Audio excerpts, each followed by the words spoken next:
तो चलिए उसके बाद लास्ट में आता है स्पेलिंग्स की जो मिस्टेक होती हैं उनको कैसे चेक किया जाता है एक्सेल में। तो वर्ड में क्योंकि हमें कोई भी हम गलत चीज़ लिखते हैं तो उसके नीचे हमें रेड लाइन नज़र आती है, लेकिन एक्सेल में ऐसा नहीं होता है। तो हमें जितने भी इंग्लिश वर्ड्स होते हैं या जो भी हमारे टेबल्स होते हैं हमको उनको सेलेक्ट करना होता है, और उसके बाद रिव्यू पे आके यहाँ पे हमें स्पेलिंग्स की ऑप्शन मिलती है, तो सिंपल हमें इस पर क्लिक करना होता है। तो यहाँ पे ये हमें सारी की सारी जितनी भी मिस्टेक्स होती हैं वो हमें बताता है। तो यहाँ पे देखिए मैं सर यहाँ पे लिखा हुआ है, सॉरी यहाँ पे एस आर लिखा हुआ है सीरियल नंबर मैंने, तो ये कह रहा है कि उसको सर होना चाहिए, तो ये गलत है। क्योंकि मैंने अपने हिसाब से लिखा है तो हम इग्नोर करेंगे। उसके बाद सैलरी को एस ए एल, हाँ देखिए सैलरी की स्पेलिंग गलत है।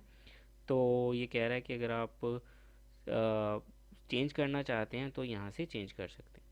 तो क्योंकि ये हमारे गलत हैं तो यहाँ पे हम इसको चेंज कर देंगे। तो यहाँ पे ये देखें स्पेलिंग के जो स्पेलिंग्स थे वो हमारे ठीक हो गए। उसी तरह से अब हम आगे चलते हैं, तो यहाँ पे ये नाम है, तो ये बशीर दे रहा है, तो क्योंकि हमारा जो है वो मुबशिर ही है तो हम इसको चेंज नहीं करेंगे, तो हम इसको इग्नोर करेंगे। उसके बाद मेरा भी एज इफ़ दे रहा है, हालांकि नाम आसिफ है, तो हम इसको भी इग्नोर करेंगे। इसी तरह से इसको भी और इसको भी।